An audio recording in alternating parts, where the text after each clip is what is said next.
В эфире Абхазского телевидения информационный выпуск Амши-Кушара. Здравствуйте. Сегодня в выпуске «Визит дружбы». Президент Рауль Хаджимба участвует в праздновании Дня государственности Кабардино-Балкарии. Почему движется почва? Российские специалисты изучают причины оползней в Корчали. Экологи предупреждают, сезон охоты не для браконьеров. Президент Абхазии Рауль Хаджимба находится с визитом в Кабардино-Балкарской республике по приглашению главы республики Юрия Кокова для участия в торжественных мероприятиях по случаю празднования Дня государственности и 460-летия единения народов Кабардино-Балкарии и России. Сегодня Рауль Хаджимба встретился в Нальчике с главой Кабардино-Балкарской республики Юрием Коковым. Президент отметил роль добровольцев из Кабардино-Балкарии, участвовавших в освобождении Абхазии в годы Отечественной войны. Укрепление наших отношений должно иметь продолжение, сказал Рауль Хаджимба.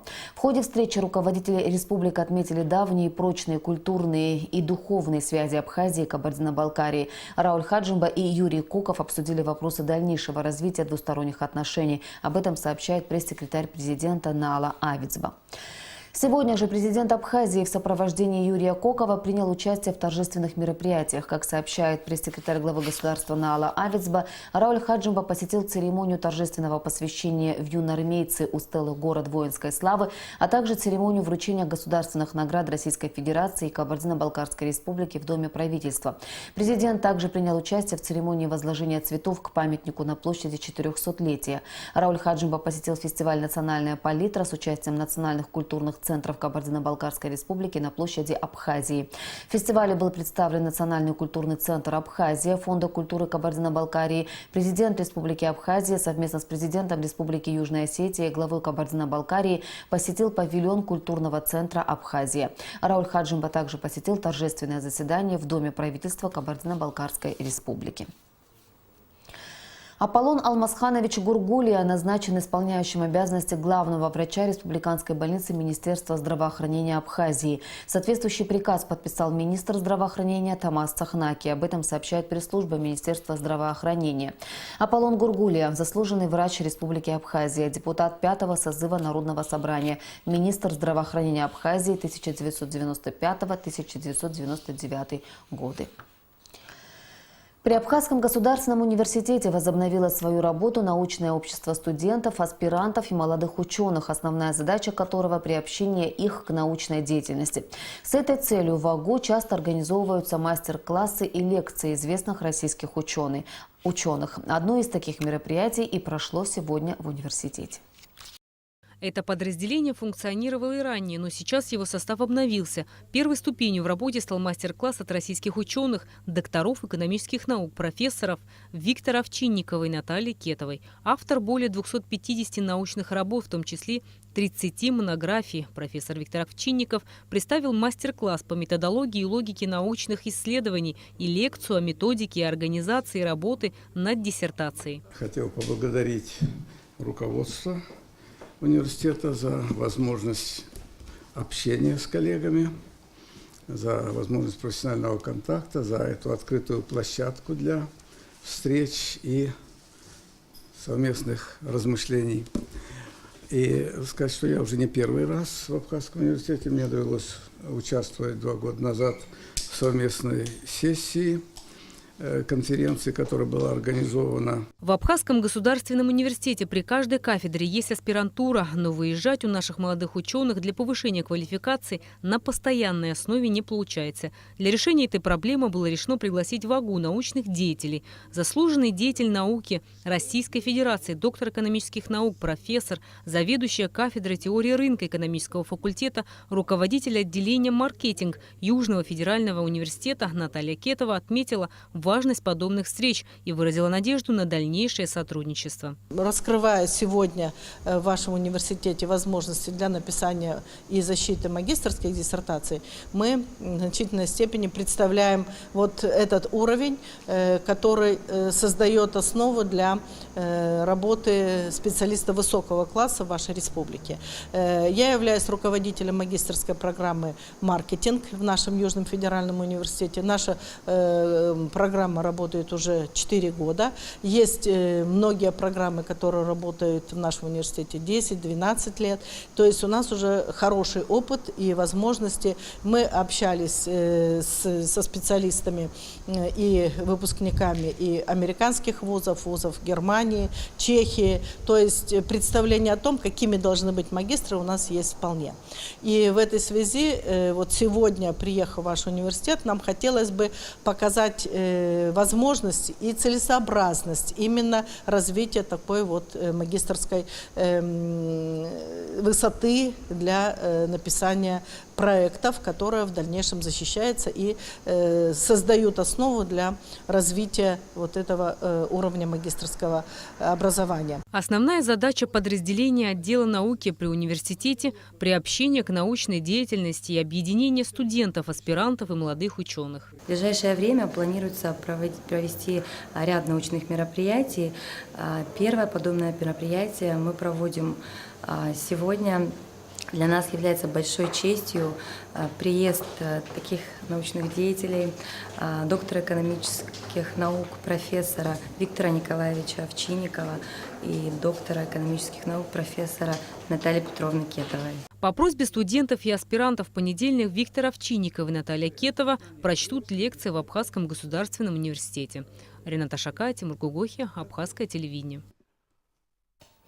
Несколько недель назад в одном из поселков Ткорчала образовался оползень. Под угрозой оказались близлежащие дома. Для выяснения причин движения почвы из России были приглашены специалисты. Аманда Пония продолжит тему.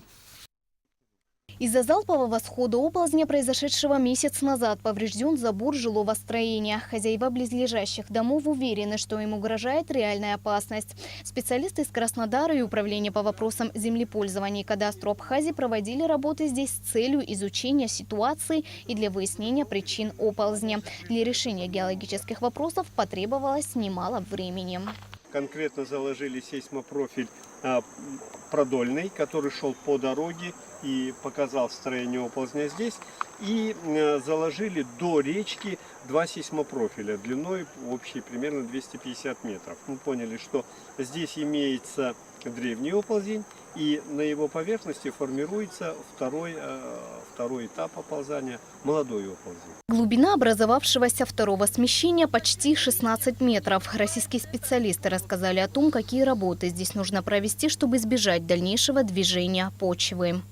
Перехватить воду, которая повсеместно стекает к этой местности, утяжеляет грунт и позволяет а геологическое строение здесь тоже способствует оползанию, по глинам, меловым глинам, это возраст, по меловым глинам сползают вот эти конгломераты и сползают песчаники, которые утяжеляются грунтовыми водами и, самое важное, утяжеляется хозяйственными протечками.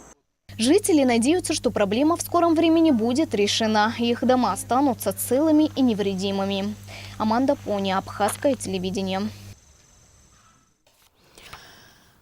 Завтра, 9 сентября, Всемирный день оказания первой медицинской помощи, который отмечается по традиции каждую вторую субботу сентября.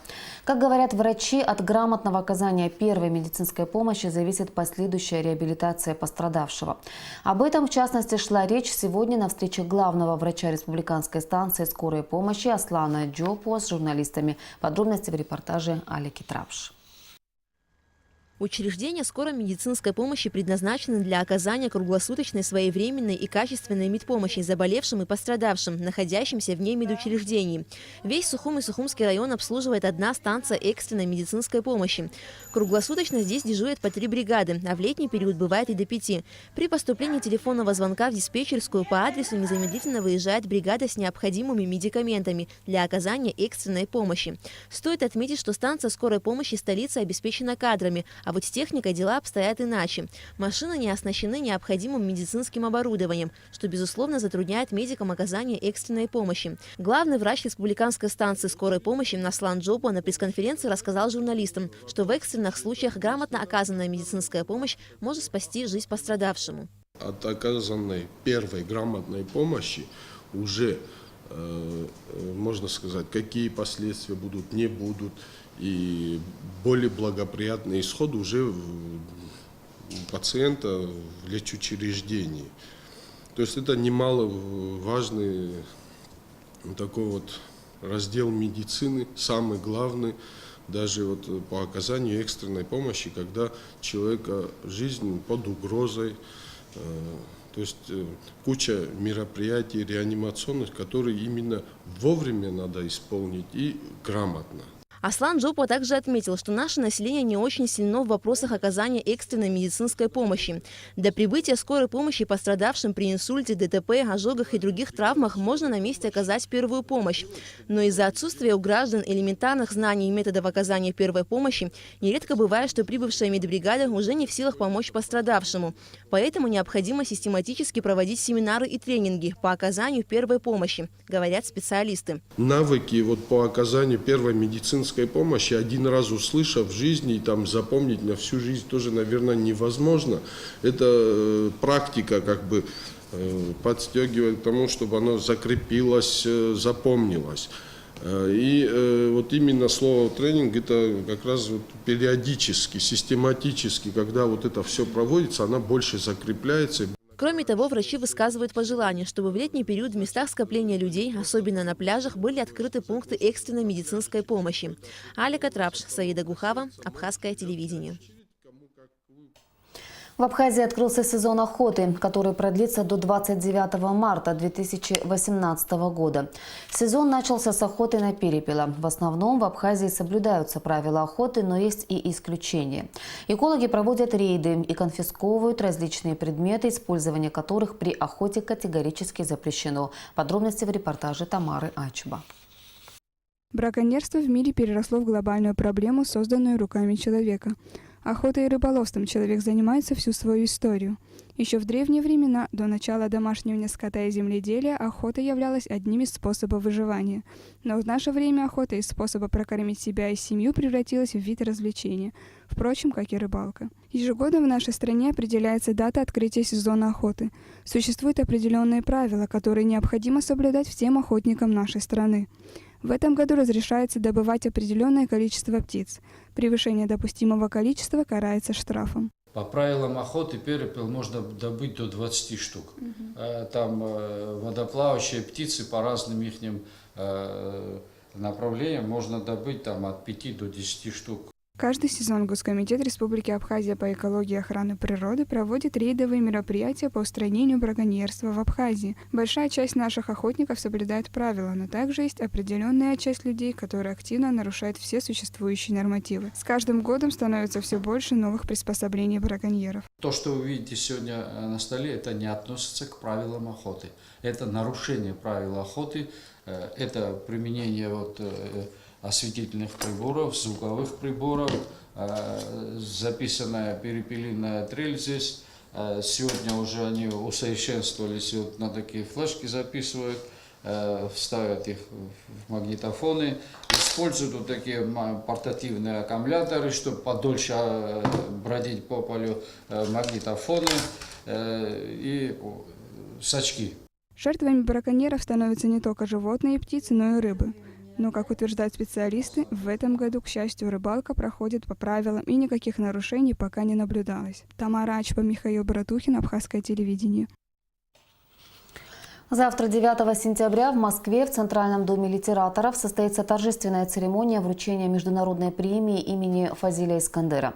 Год назад Русский пенцентр учредил международную премию имени Фазиля Искандера, крупнейшего мастера прозы 20-21 веков, внесшего огромный вклад в культуру не только России и Абхазии, но и всего мира. Цель премии – увековечить память выдающегося русского и абхазского писателя. Национальный банк Республики Абхазия объявляет о выпуске в обращение памятной монеты «Абхазский государственный университет 85», посвященной юбилею главного вуза нашей страны.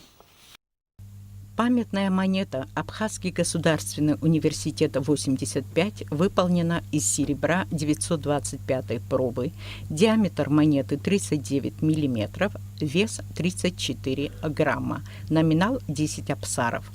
Боковая поверхность монет рифленая, тираж 700 штук. аверс. В верхней левой части на зеркальном поле изображен номинал монеты жапсарк на абхазском языке. В правой нижней части рельефное изображение государственного герба Республики Абхазия. Полукругом расположена надпись на абхазском языке «Апсна-Абанк». В нижней части обозначен год чеканки монеты – 2017. На реверсе по окружности расположено название университета на абхазском языке «Апснапи Ахунткарат университет» и девиз «Ацари Аацари». В центральной части изображен земной шар, который является символом вхождения АГУ в Евразийскую ассоциацию университетов. На фоне земного шара изображено здание университета. Под ним ветвь лавра как символ мира. Ниже 7 звезд, атрибуты государственного флага. В центральной левой части изображено число 85 лет со дня основания университета. В верхней части расположено изображение государственного герба. Памятная монета «Абхазский государственный университет 85» из серебра с выборочным золочением выполнена из серебра 925 пробы и золота 999 пробы. Диаметр монеты 39 мм, вес 34 грамма. Номинал 10 апсаров. Боковая поверхность монеты рифленая, тираж 500 штук. В верхней левой части на зеркальном поле изображен номинал монеты «Жапсарк» на абхазском языке. В правой нижней части рельефное изображение государственного герба Республики Абхазия. Полукругом расположена надпись на абхазском языке «Апсна-Банк». В нижней части обозначен год чеканки монеты 2017. Государственный герб и число 10 выполнены в технике золочения.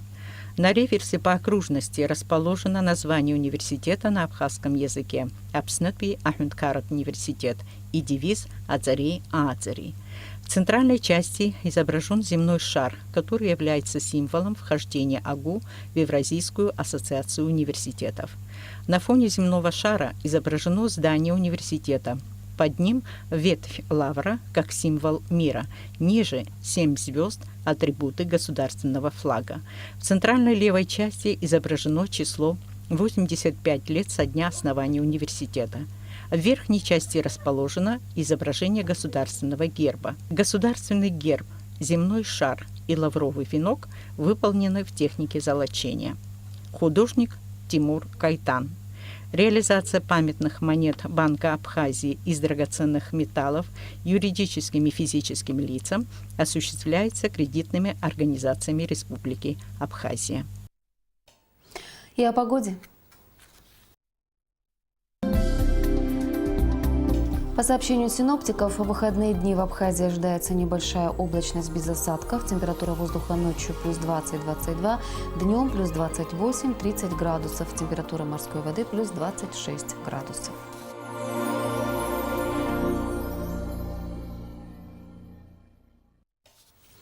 Информационный выпуск завершен. Я прощаюсь с вами. До встречи в эфире.